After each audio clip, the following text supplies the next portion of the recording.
Olá, muito boa noite. O governo do Estado colocou duas propostas de emenda constitucional em votação na Assembleia Legislativa nesta terça-feira.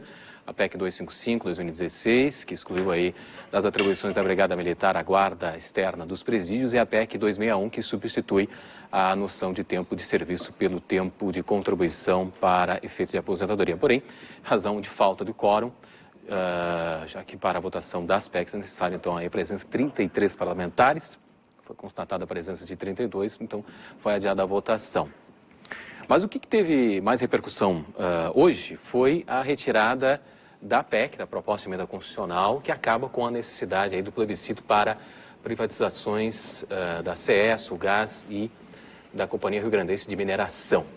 E para a gente, então, falar um pouco e debater sobre esses temas e a conjuntura política aqui no Estado, estamos recebendo nesta noite o deputado Tarcísio Zimmermann, líder do PT na Assembleia Legislativa, professor Benedito Tadeu César, cientista político, professor da URGS, Tiago Simon, deputado estadual pelo PMDB, e Fábio Osterman, cientista político. Este programa está sendo transmitido ao vivo nas redes sociais, no site da TVE. Você pode participar pelo nosso WhatsApp 984-516352. Muito bem, vamos começar então a nossa mesa nesta noite. Bom, eu começo com o deputado Tiago Simon. Deputado, a respeito dessa situação, hoje o governo colocou essas duas votações em pauta, acabou tirando da pauta, acabou sendo adiada para a próxima semana. Hoje, entretanto, foi aprovado uma APL, né, que foi aprovado por 36 votos favoráveis e 17 contrários, que é a 62, sobre a questão do fomentar RS. Queria que tu falasse a respeito dessa questão hoje. O governo perdeu foco? O que pode se dizer a respeito dessa situação hoje? Tu acha que perdeu o foco? Não sei, isso que eu lhe pergunto. Não, de modo nenhum. Eu acho que o governo vem mostrando muito foco ao longo desse terceiro ano, né? Estamos no terceiro ano de governo, com uma série de ações em sequência, de maneira muito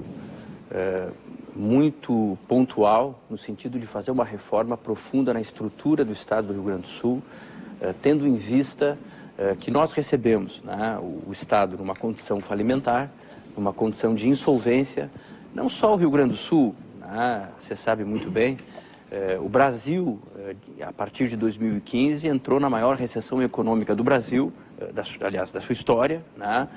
Tivemos aí menos 8% do PIB, 13 milhões de desempregados, e isso teve uma repercussão direta aqui no Rio Grande do Sul. Nós herdamos o processo, né, a condição de irresponsabilidade fiscal profunda, e é bom que se diga isso, né? O foco do governo de saneamento das contas públicas e de busca da eficiência na prestação do serviço público, ele sempre seguiu uma linearidade. Nós recebemos o Estado com um déficit projetado de 4 anos para 25 bilhões de reais, por isso que no 7º mês de governo não houve condições de pagar a folha, de honrar a folha do funcionalismo, né? E o que aconteceu é que o governo veio com uma série. No primeiro mês de governo, nós tivemos um decreto, não é? Com a renegociação de dívidas de 1 bilhão de reais, nós reduzimos de 29 para 17 secretarias. Para você ter uma ideia, o Tarso, no primeiro mês de governo, aumentou 1.000 cargos de confiança, criou estruturas públicas, criou secretarias, não é? Diferentemente dessa visão, o Sartori remodelou o Estado do Rio Grande do Sul, buscando justamente um Estado menos pesado, menos oneroso, né? Reduziu CCs, fizemos a reforma da Previdência, que era a reforma mais importante, o maior déficit das contas públicas do Estado do Rio Grande do Sul, hoje ainda é a Previdência Pública. Nós arrecadamos em torno de 4 e gastamos 13 bilhões por ano, são 9 bilhões de reais com a questão da Previdência, e nós aprovamos essa reforma que já tinha no governo federal, e infelizmente houve uma resistência enorme do PT em aprovar, mesmo que no governo Dilma eles tivessem a Previdência Complementar, não é? Aprovamos a Lei de Responsabilidade Fiscal Estadual e hoje, né, enfim, tem uma série de questões importantíssimas que eu poderia discorrer a respeito dessa reforma do Estado.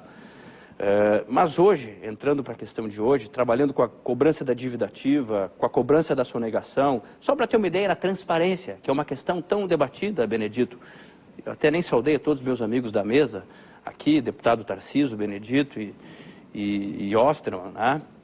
A questão da transparência, toda a folha de pagamentos, que era uma dificuldade, o ex-governador Tarso Genro entendia que era uma questão de sigilo, enfim, entendia que não se deveria divulgar salário. Hoje, toda a folha de pagamentos do Poder Executivo, ela vive a questão da transparência, né? E tivemos hoje uma questão muito importante, dentro desse conceito, não é, de reforma do Estado, que foi a questão da retirada da PEC, que exigia os plebiscitos das estatais, não é? Reitero, a Corsan e o Banrisul nunca estiveram dentro desse foco, mas as empresas de energia, dentro desse acordo de recuperação fiscal com a União, nós estamos travando esse acordo que é extremamente importante porque possibilita a suspensão do pagamento em quase 18 bilhões de reais da dívida com a União, não é? E isso vai proporcionar, para finalizar, algo muito importante, que é a questão da democracia. Eu acho que existe uma discussão hoje que pautou muito as eleições municipais e é uma discussão que vem sendo muito travada no âmbito político e que já transcende a questão dos partidos e está na sociedade civil, que é o tamanho do Estado, não é? Então, me parece que a questão da privatização ou não, a privatização, a federalização ou a manutenção dessas empresas como empresas públicas vai passar por o fórum mais importante, que é o fórum do plebiscito, da consulta popular, onde a população vai poder falar diretamente, sem desconsiderar, não é, os partidos políticos, a Assembleia Legislativa, mas ela vai poder falar diretamente ao eleitor. Ela vai poder, no plebiscito, votar Sim. o tamanho do Estado que ela entende necessário. Deputado, eu vou passar agora a palavra para o deputado Tarcísio Zema. Boa noite a todos os debatedores aqui, boa noite aos telespectadores. Eu quero começar por onde o deputado Simon terminou. Eu disse isso hoje lá no plenário da Assembleia, repito aqui na TVE. Para nós, o tema da participação popular, da democracia direta, é um tema muito importante. Mas ele não pode ser usado oportunisticamente. E nós estamos vendo aqui uma atitude de um governo que enviou uma PEC no final, uma proposta de emenda à Constituição no final de 2016. Não conseguiu votá-la porque não tinha votos. Durante 5 meses ele manteve essa proposta tramitando na Assembleia e nunca a colocou em votação porque não tem votos. E que agora, enfim, já com o tempo inviabilizado para efeitos de tramitação regimental de uma proposta de plebiscito, joga esse tema para a Assembleia. Nós não vamos operar isso de forma oportunista. Nós colocamos hoje que nós queremos fazer esse debate, mas durante o debate eleitoral. Para nós interessa muito colocar esse tema nas eleições de 2018 e que nenhum candidato venha dizer meu partido é o Rio Grande e fazer uma proposta genérica de governo e depois vir com um conjunto de medidas antipopulares que o governo Sartori vem implementando aqui no Estado. O Estado do Rio Grande do Sul não é um Estado ingovernável.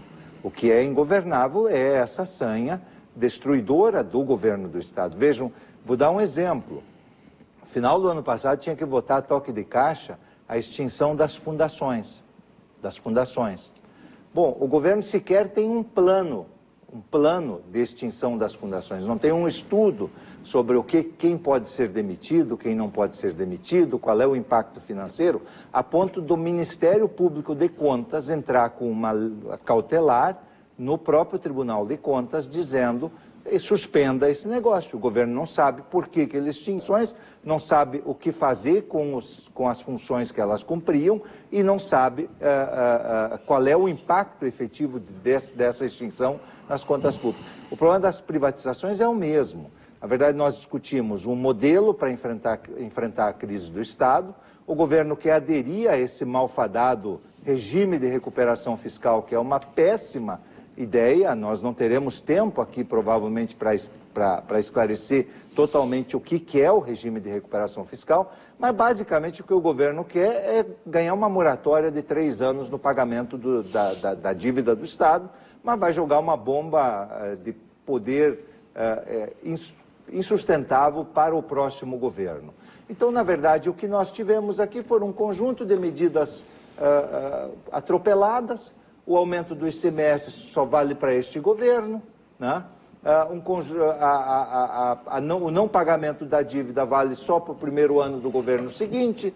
Quer dizer, um conjunto de medidas que, na verdade, não resolvem o problema financeiro do Estado. Nós estamos propondo que o governo adira, enfim, que ele incorpore seriamente a questão dos ressarcimentos da Lei Candir. O Supremo determinou que a Câmara dos Deputados promulgue uma lei até o final do ano e o governo fica nessas propostas de privatização e tal, mas não vai à luta para recuperar um dinheiro que o povo gaúcho tem direito de receber do governo federal. Bom, eu vou pedir licença para vocês, a gente já volta aqui com os outros 2 convidados, a gente faz um intervalo, propaganda política, voltamos em instantes com o Debate TVE.